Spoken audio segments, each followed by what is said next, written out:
राधे राधे दोस्तों, जय माता दी। आप सभी का स्वागत है। आज की इस वीडियो में आप सभी को आने वाली चैत्र नवरात्रि की हार्दिक शुभकामनाएं। जैसे कि आप सभी को पता है, माता रानी आने वाली है और हर कोई अपने अपने स्तर से माता के स्वागत की तैयारियां कर रहा है। तो हमें भी कुछ सामग्रियां टाइम से पहले ही ला करके रख लेनी चाहिए, ताकि नवरात्रि में किसी प्रकार की कोई भी समस्या ना हो।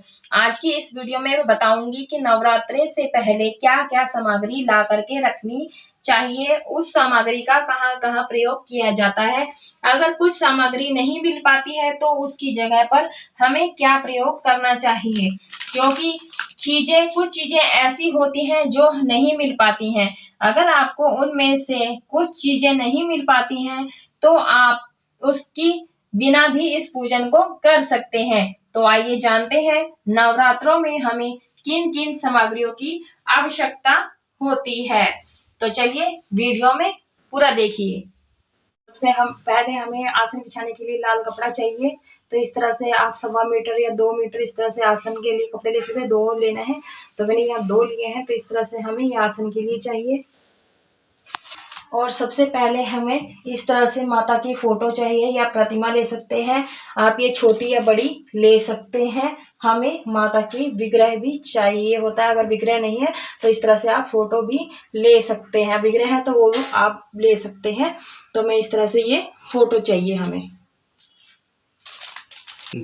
साथ ही इसके साथ ही हमें गणेश जी की स्थापना करने के लिए गणेश जी का विग्रह चाहिए। इस तरह से फोटो या प्रतिमा ले सकते हैं, क्योंकि माता जी के साथ सबसे पहले गणेश जी की पूजा की जाती है। तो इस तरीके से हमें एक प्रतिमा लेनी है।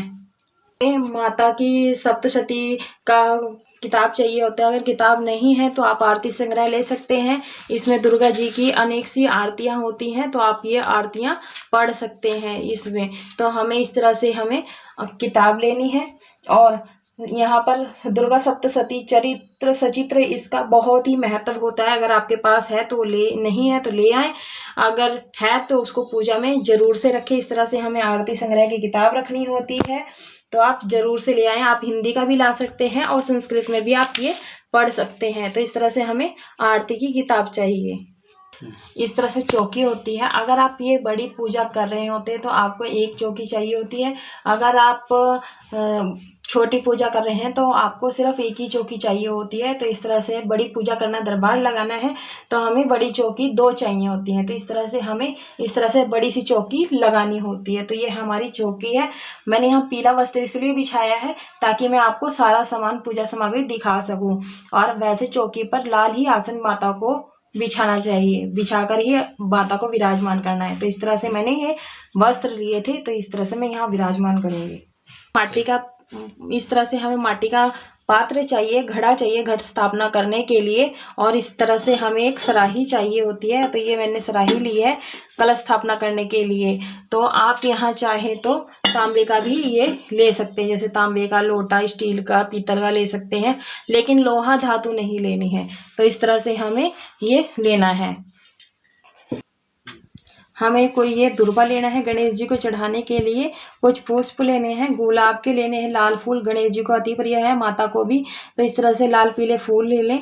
अशोक के पत्ते ले सकते हैं। अगर आपको ये नहीं मिल पाते हैं तो इस तरह से आम के पत्ते, पंचपल्लव ले सकते हैं। हमें ये वाले पत्ते नहीं लेने हैं क्योंकि कोमल पत्ते होते हैं। हमें इस तरह के डार्क वाले पत्ते चाहिए होते हैं। तो इस तरह से आप पंच में भी ले सकते हैं और अलग से खुले भी ले सकते हैं। तो मैंने यहाँ पर बंच लिया हुआ है, आप जैसा चाहें वैसा ले सकते हैं। इस तरह से हमें एक नारियल लेना होता है माता को भोग में चढ़ाने के लिए।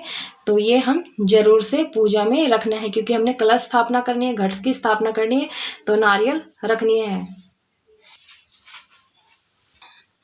ये मैंने चावल लिए हैं क्योंकि हमें चावलों की इसमें अधिकता ज़्यादा लगेगी, बहुत ज़्यादा चावल लगेंगे। तो इस तरह से मैंने सफ़ेद चावल लिए हैं। आप चाहें तो यहाँ कलर भी करके ले सकते हैं। कलर किस तरह से करना है वो मैं आपको नेक्स्ट वीडियो में बताऊंगी। पहले आप इस तरह से साबुत चावल ले लें। टूटे हुए नहीं होने चाहिए, क्योंकि टूटे हुए चावल शुभ नहीं माने जाते। तो इस तरह से साबुत चावल जरूर से लें।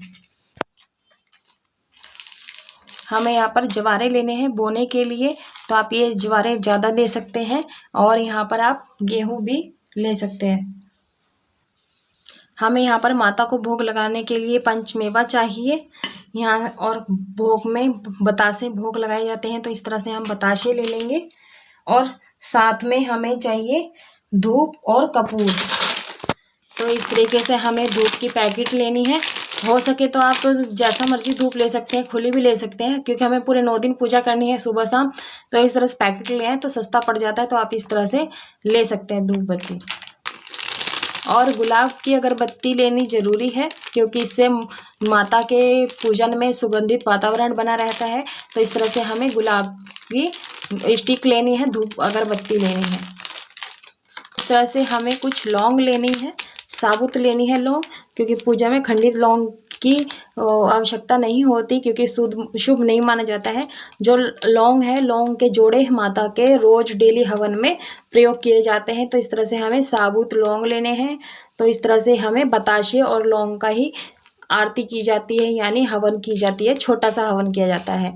तो इस तरह से हमें लौंग लेना है। और साथ में हमें इलायची चाहिए होती है। इलायची भी माता को भोग में लगाया जाता है और हवन में भी प्रयोग किया जाता है। तो इस तरह से आपने इलायची की पाउच ले आए या फिर खुला भी लाए, आप ला सकते हैं, पूजा में बहुत ज़रूरी माना गया है। इस तरह से हमें बड़ा एक दीपक चाहिए होता है। अगर आप अखंड दीप जलाना चाहते हैं तो इस तरह से बड़ा दीपक ले आएँ, और नहीं तो आप इस तरह से सिंपल बिना डिज़ाइन वाला भी इस तरह से ला सकते हैं माटी का दीपक। आप चाहें तो पीतल का भी बड़ा दीपक ला सकते हैं, डिज़ाइन वाले आ रहे हैं मार्केट में, आप वो भी ले सकते हैं। नहीं तो नॉर्मली इस तरह से गहरे वाला दीपक आप ले सकते हैं पूजा में अखंड दीप जलाने के लिए। ये जो दीपक है स्वास्तिक बना हुआ है, आप इस तरह से दीपक मार्केट में जाकर ले सकते हैं। जहाँ पर घड़े कलश वगैरह मिलते हैं वहाँ पर ये आपको आसानी से मिल जाएगा।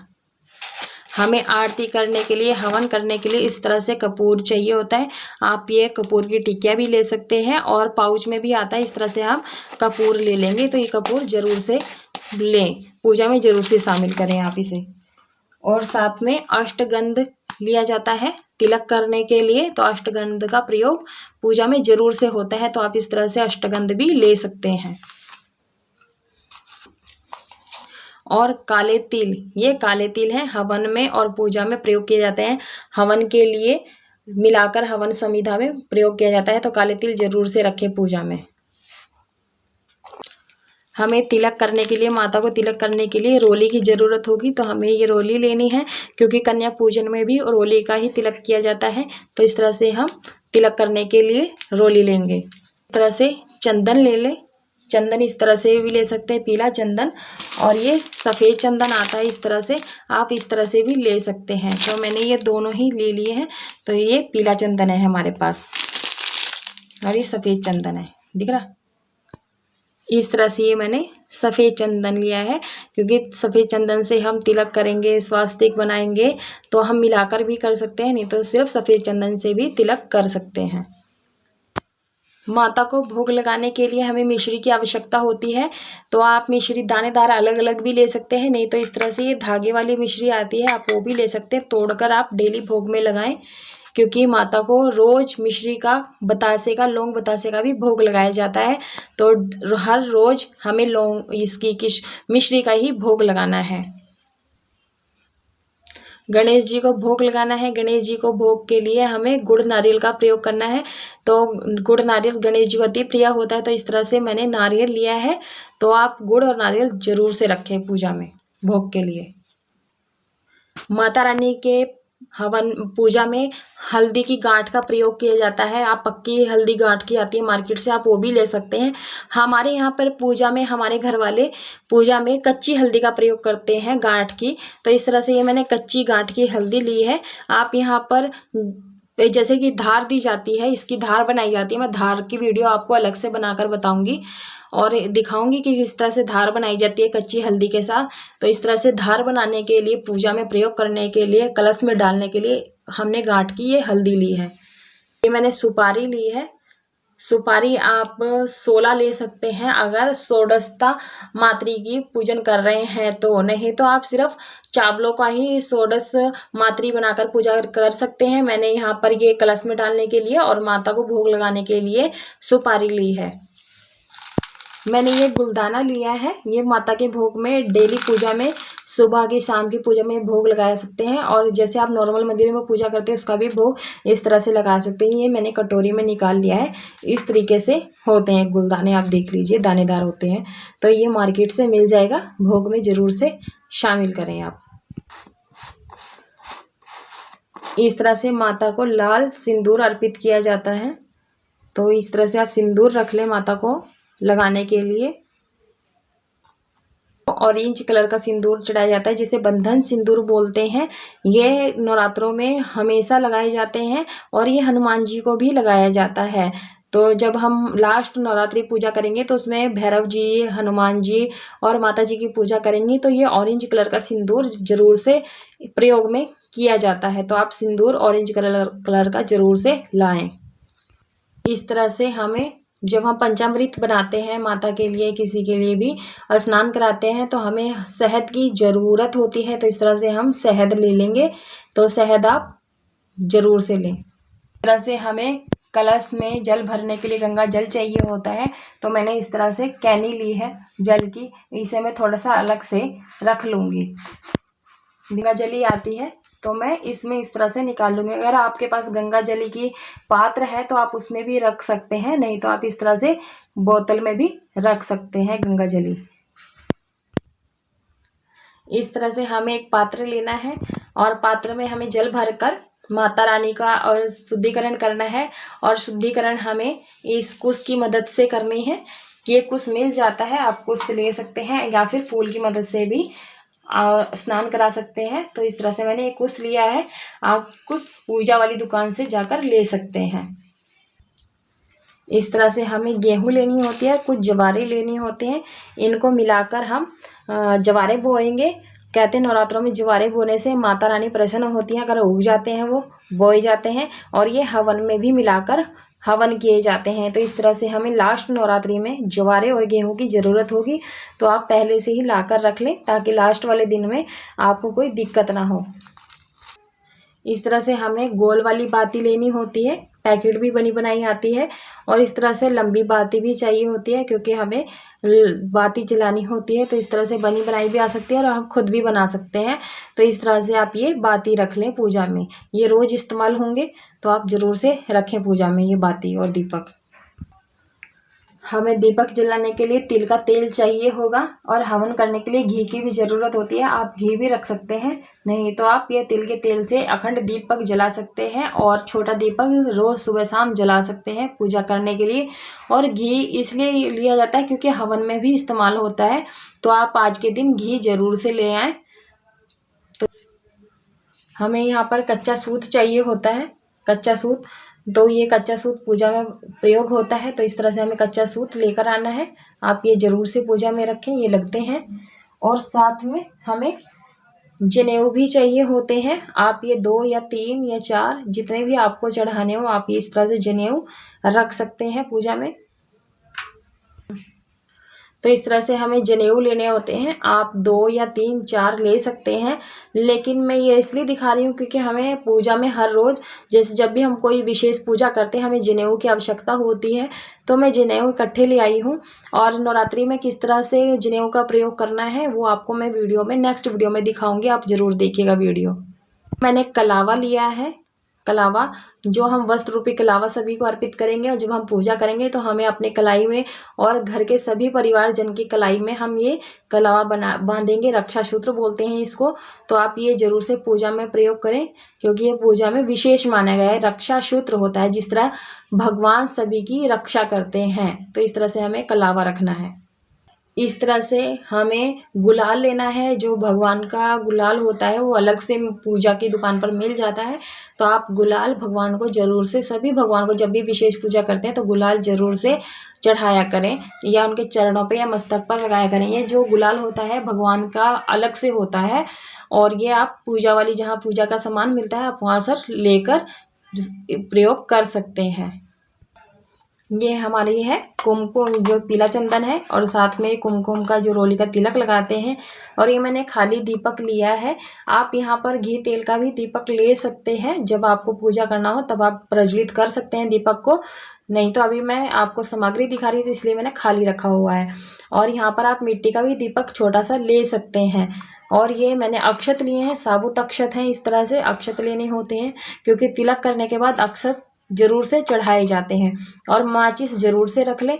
और इत्र जरूर से पूजा में प्रयोग किए करें, क्योंकि इससे सुगंधित वातावरण रहता है और माता भी सुगंधित रहती हैं। इस तरह से माता की नवरात्रि में छोटा छोटा रोज हवन किया जाता है। तो इस तरह से मैंने ये होली पर ये उपले बनाए थे, इसे मैंने पूज लिया था। पूजने के बाद ये मैंने रख लिए हैं, ताकि मैं जो भी पूजा करूँ तो छोटे छोटे हवन किए जाते हैं। तो इस तरह से मैंने ये उपले छोटे छोटे तैयार किए थे। तो इस जो तैयार करने की वीडियो है ये मेरी पहले से अपलोड है, आप वहाँ जाकर देख सकते हैं। तो इस तरह से ये आप हवन के लिए आप यहाँ पर आम की लकड़ी भी ले सकते हैं और हवन सामग्री भी ले सकते हैं। तो यहाँ पर मैं रोज यूज़ करने के लिए, हवन करने के लिए मैं ये गाय के उपले रख रही हूँ। पूजा में घंटी की ज़रूरत होती है। जब हम आरती करते हैं तो घंटी बजाई जाती है। तो इस तरह से हमें घंटी भी पूजा में रखनी है। इस तरह से बजती है, तो ये बजाकर ही आरती की जाती है। तो इसे इस तरह से झंडा आता है माता रानी का। आप झंडा जरूर से रखें 2, क्योंकि घर के छत पर लगाना जरूरी होता है नवरात्रि के दिनों में या कहीं भी, क्योंकि इससे हम जितनी ऊंचाई पर हम अपने झंडे को लगाते हैं तो हमारा भाग्य भी उतना ऊंचा जाता है। तो आप हो सके तो झंडा माता के दरबार में भी जाकर झंडे लगा सकते हैं ऊंचाई स्थान पर, और अपने घर की छत पर या सबसे ऊंचे स्थान पर झंडे को जरूर से लगाएं। आप हनुमान जी का भी झंडा लगा सकते हैं और माता रानी के नाम का भी झंडा जरूर से लगा सकते हैं, ताकि आपकी जो ध्वजा जब तक लहराएगी तब तक आपका भाग्य भी साथ देता रहेगा। आपका भाग्य ऊंचाइयों तक पहुंचाएगा आपको झंडे की मदद से। ये माता को उड़ाने के लिए मैंने चुनरी ली है। आप बड़ी भी ले सकते हैं, छोटी भी ले सकते हैं। इस तरह से हमें चुनरी रखनी है माता को उड़ाने के लिए। श्रृंगार का सामान माता को अर्पित किया जाता है। आप चाहें तो आप नवरात्रि के पहले दिन भी अर्पित कर सकते हैं, या फिर नवरात्रि के बीच में कभी भी अर्पित कर सकते हैं। तो जिस दिन लास्ट में आप नवरात्रि की अष्टमी या नवमी कर रहे हैं तो उस दिन जरूर से चढ़ाएं। और इसे चढ़ाने के बाद आप खुद भी यूज कर सकते हैं, और या फिर अपने घर में किसी बड़ी को भी दे सकते हैं, या फिर किसी मंदिर में ले जाकर ब्राह्मणी को या पंडितानी को दे सकते हैं। तो इस तरह से हमें पूजा सामग्री में माता को श्रृंगार का सामान जरूर से चढ़ाना चाहिए। 16 श्रृंगार। अगर आपके पास इस तरह से पैकेट ना मिल पाता हो तो आप इस तरह से खुला श्रृंगार भी ले सकते हैं। आप 5 श्रृंगार ले लें, जैसे चूड़ी, बिंदी, इस तरह से माला ले सकते हैं आप। और ये 5-6 श्रृंगार आप खुला भी इस तरह से चढ़ा सकते हैं माता को, नवरात्रि के पहले दिन भी और लास्ट दिन भी। तो इस तरह से हमें जरूर से रखना चाहिए। इस तरह से माता को भोग लगाने के लिए, या आपके घर में लड्डू गोपाल जी हैं या फिर अलग से आप विशेष मंदिर में सुबह शाम पूजा करते हैं, तो इस तरह से मैंने ये प्लेट लिए, सेट लिया है। आप ये पूजा की जहाँ पर पूजा सामग्री का सामान मिलता है आप वहाँ से ले सकते हैं, बड़ा आसान से मिल जाता है। और इस तरह से हमें भोग आरती में काम आता है। तो इस तरह से आप ये सेट जरूर से ले आएँ। आज के दिन लाना बहुत ही शुभ माना जाता है जो पूजा का सामान है। आप यहाँ पर पीतल का भी, तांबे का भी ले सकते हैं।